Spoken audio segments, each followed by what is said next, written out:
कि एनडीए की सरकार संविधान को बदलना चाहती है, उस वक्त संविधान के मूल स्वरूप तक को बदलने का काम अगर किसी ने किया तो वो कांग्रेस की सरकार थी। ये हकीकत कांग्रेस की और उनके नेताओं की घर घर तक पहुंचनी जरूरी है।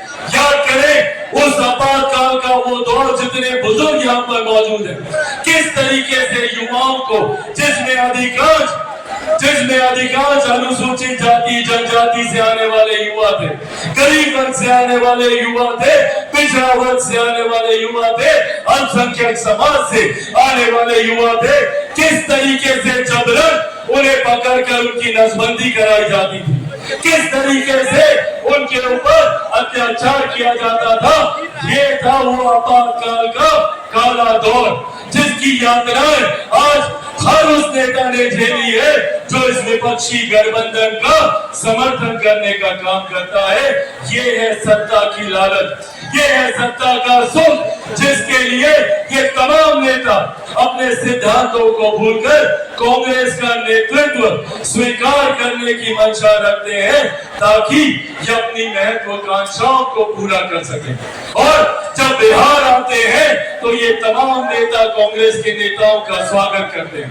बताए तेजस्वी जी कि क्या आप राहुल जी से आपके पिता के साथ हुए अत्याचारों के लिए माफी मांगने को कहेंगे?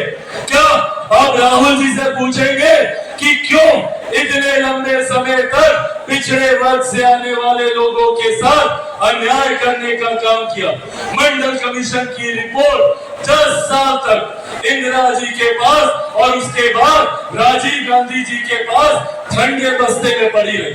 79 में मंडल कमीशन की रिपोर्ट आई थी, पर मंडल कमीशन की उस रिपोर्ट को लागू करने का काम किया गया तो वो वीपी सिंह जी की सरकार में था, जिसमें भाजपा समर्थन कर रही थी। और मेरे नेता, मेरे पिता आदरणीय रामविलास पासवान जी उस सरकार में श्रम एवं कल्याण मंत्री होने की हैसियत से उन्होंने इस मंडल कमीशन की रिपोर्ट को लागू करने का काम किया। पूछे ये सवाल तमाम विपक्ष के नेता जो आज इस तथाकथित एनडीए अलायंस का समर्थन करते हैं कि क्यों इन लोगों ने मुसलमानों के साथ अत्याचार करने का काम किया।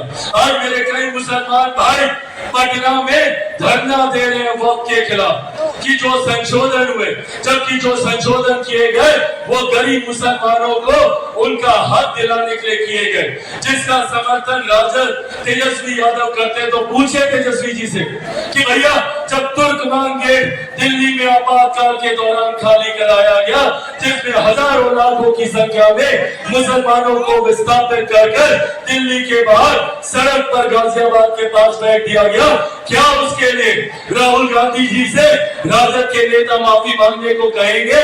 साथियों, हकीकत है कि जितने दल हैं ये सिर्फ और सिर्फ सत्ता की लालच में एक दूसरे के साथ है। इन लोगों को सिर्फ सत्ता हासिल कर अपने घर परिवार को चमकाना है।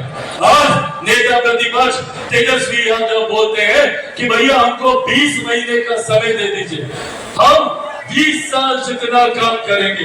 भैया अगर आपको 20 महीने का समय दे दिया तो क्या उन 20 महीनों में आप उन गरीबों की जमीन भी वापस लौटाएंगे जो नौकरी के बदले आपने लेने का काम किया?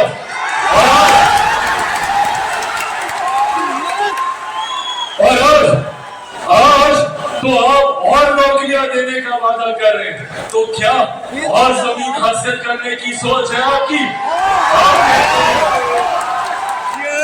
आप कहते हैं कि हम कलम बांटेंगे। सोच लीजिए, एक बार नौकरी दिए थे तो उस वक्त उसी कलम से अपनी जमीन अपने नाम लिखवाए थे।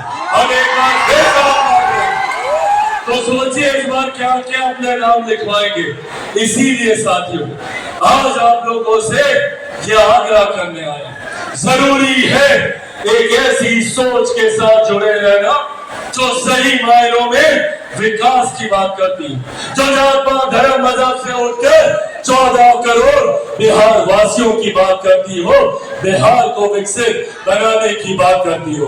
आज जब चिराग पासवान वापस बिहार लौटना चाहता है तो कईयों को तकलीफ होती है, कईयों की चिंता बढ़ती है, क्योंकि ये वही लोग हैं जिन्होंने 90 के दशक में लाखों बिहारियों को पलायन करने पे मजबूर किया। और आज जब वो बिहारी वापस अपने राज्य आना चाहते हैं तो इन विपक्षी नेताओं को तकलीफ होती है। आज पुनः एक साजिश रची जा रही है चिराग पासवान को रोकने के लिए।